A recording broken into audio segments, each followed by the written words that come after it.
तो प्यारे बच्चों, अब हम पढ़ेंगे पेज नंबर 87 का एक्टिविटी 8। एक्टिविटी 8 में आपको यहाँ पर कुछ वाक्य दिए गए हैं। इन वाक्यों को आपको पास्ट कंटिन्यूअस टेंस वाले वाक्यों में बदलना है, ठीक है।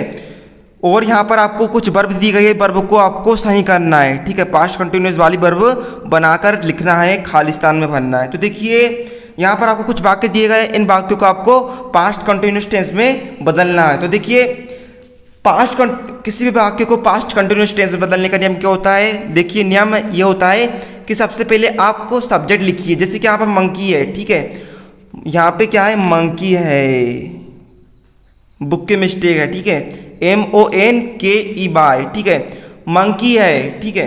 तो यहाँ पे सब्जेक्ट क्या है, मंकी है, ठीक है। फिर आगे आपको क्या करना पड़ेगा, हेल्पिंग वर्ब लिखना पड़ेगा। पास्ट की हेल्पिंग वर्ब कौन कौन सी होती है, बास होती है या फिर बेयर होती है, ठीक है। बास बेयर क्या होती है, पास्ट की हेल्पिंग वर्ब होती है। तो आपको या तो बास लगाना पड़ेगा फिर बेयर लगाना पड़ेगा। तो अब देखिए बास या बेयर हम कैसे लगाएंगे, बास कहाँ लगाएंगे और बेयर कहाँ लगाएंगे। तो देखिए बास वहाँ लगेगा जहाँ पर ही दिया हो, कर्ता में ही दिया हो या सी दिया हो या इट दिया हो या फिर सिंगुलर एक वचन कर्ता दिया हो, ठीक है। और बेयर वहाँ लगेगा जहाँ पर बी दिया हो या यू दिया हो या दे दिया हो या फिर प्लूरल बहुवचन कर्ता दिया हो, ठीक है।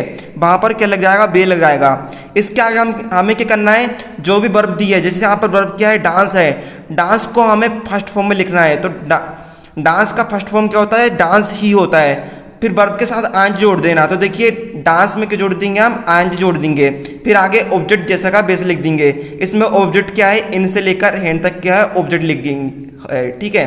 तो इन नियमों के आधार पर आपको इन वाक्य को पास्ट कंटिन्यूअस टेंस में बदलना है। तो देखिए चलिए हम बदलते हैं। तो देखिए पहला वाक्य क्या है, द मंकी।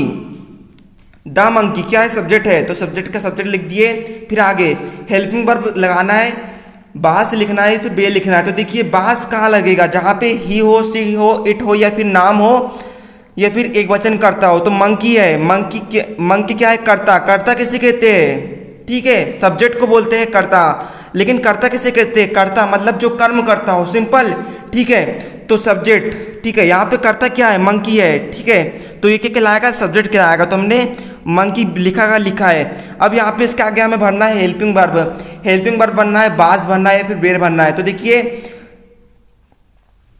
बास, ठीक है, मंकी क्या है, एक वचन है, ठीक है।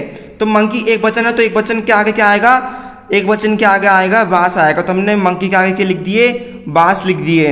वर्ब का फर्स्ट फॉर्म लिखना है। तो डांस का फर्स्ट फॉर्म क्या होता है, डांस ही होता है। डांस में जोड़ दो आए तो क्या हो गया, डांसिंग हो गया, ठीक है। तो द मंकी वाज डांसिंग। फिर ऑब्जेक्ट जैसा का वैसे लिख दो, in trees with a mobile in his hand. अब देखिए दूसरा क्या लिखा है, I saw a 3 year old child yesterday. See blank play games, कोष्टक में प्ले, ठीक है, प्ले क्या है, वर्ब है। आगे games on the mobile phone. तो देखिए सी है, सी क्या सब्जेक्ट है, सी का सी लिख दिए। फिर आगे लिखना है हेल्पिंग वर्ब, बास लिखना है, फिर बे लिखना है। तो देखिए बास कहाँ लगता है, जहाँ ही सी इट नेम दिया हो या फिर एक वचन करता हो। तो यहाँ पे सी है, तो सी के बाद क्या लग जाएगा, बास लग जाएगा। तो हमने लिख दिए बास। अब देखिए वर्ब का फर्स्ट फॉर्म लिखना है। वर्ब क्या है, प्ले। प्ले का फर्स्ट फॉर्म प्ले ही होता है। प्ले में जोड़ दो ING, तो प्ले का क्या हो गया, प्लेइंग हो गया। फिर आगे ऑब्जेक्ट जैसा का बेस है। तो क्या है, ऑब्जेक्ट क्या है, games on the mobile phone जैसा का बेस लिख दिए। अब देखिए तीसरे का दिया है शरद। शरद क्या है, एक वचन है, तो एक वचन क्या किया जाएगा, बास आएगा, ठीक है। पास्ट कंटिन्यूअस टेंस से बदलने का नियम क्या है, पहले सब्जेक्ट लिखो। सब्जेक्ट क्या है, शरद है, शरद का शरद आ गया। आगे लिख दो हेल्पिंग वर्ब। हेल्पिंग वर्ब क्या आएगी, शरद क्या है, एक वचन है, एक वचन के लिए क्या आएगा, बास आएगा, ठीक है। फिर बाच। बाच का फर्स्ट फॉर्म क्या होता है, बाच क्या एक वर्ब है, वर्ब का फर्स्ट फॉर्म, बाच का फर्स्ट फॉर्म होता है, बाच ही होता है। तो बाच में जोड़ दो ING, तो क्या हो गया, बाचिंग हो गया, ठीक है, बाचिंग, ठीक है। शरद वाज बाचिंग। आगे ऑब्जेक्ट जैसे का वैसे लिख दो, TV and not standing yesterday. फिर आगे so his parents said scold him. चौथा तरीके क्या है, रजिया। रजिया एक लड़की का नाम है। रजिया क्या है, एक वचन है, एक वचन कर्ता का नाम है। तो एक वचन के आगे क्या लग जाएगा, बास लग जाएगा। तो हमने क्या लिख दिए, बास। फिर आगे हेल्पिंग वर्ब। हेल्पिंग वर्ब क्या है, सोल्व। सोल्व का फर्स्ट फॉर्म क्या होता है, सोल्व ही होता है। सोल्व में जोड़ दो ING, तो सोल्व में जोड़ दो ING, सोल्व। इको हटाकर ING लगा दो, फिर आगे ऑब्जेक्ट जैसा का वैसे लिख दो। A maths problem on the computer when the power went off. अब देखिए पांचवा क्या है, माय पेरेंट्स। पेरेंट्स क्या है, बहुवचन है, बहुवचन के आगे क्या आ जाएगा, बेयर आएगा, तो हमने लिख दी बेयर। फिर वर्ब का फर्स्ट फॉर्म लिख दो। वर्ब क्या है, वर्क है, वर्क का फर्स्ट फॉर्म वर्क ही होता है, तो वर्क में जोड़ दो आई जितके हो गया, वर्किंग हो गया। तो क्या आ गया, my parents were working, object जैसा का वैसा है, in the wheat field when it started to rain. तो क्या हो गया, my parents were working in the wheat field when it started to rain. अब देखिए उम्मीद करता हूँ आपको एक्टिविटी 8 अच्छे से समझ में आ गई होगी। तो चलिए अब हम देख लेते हैं इसकी एक्टिविटी 9। तो एक्टिविटी 9 में आपको यहाँ पर 2 कॉलम दिए गए, ठीक है। एक तरफ एडवांटेज, एडवांटेज मतलब क्या होता है, लाभ, और दूसरी तरफ क्या दिया है, डिसएडवांटेज। डिसएडवांटेज मतलब होता है हानि, ठीक है। तो यहाँ पर आपको एक तरफ मोबाइल के लाभ लिखना है और दूसरी तरफ डिसएडवांटेज वाले कॉलम में मोबाइल से हानि लिखना है, ठीक है। तो देखिए पहला उदाहरण दिया है, इजी टू कैरी। इजी यानी सरल, टू यानी का, कैरी यानी पकड़ना, ठीक है। तो मोबाइल को पकड़ने में आसानी होती है, कहीं भी ले जाने में आसानी होती है, लेकिन इसकी हानि क्या है, ये हमें डिस्टर्बिंग होता है, ठीक है। हमें कोई भी काम करते हैं तो हमें डिस्टर्ब करता है। दूसरा देखिए मोबाइल से लाभ क्या है, हेल्पिंग यानी मदद करना, ठीक है। इन यानी में, स्टडीज यानी पढ़ाई, तो पढ़ाई में मदद मिलती है, मोबाइल से हमें पढ़ाई में मदद मिलती है, ठीक है।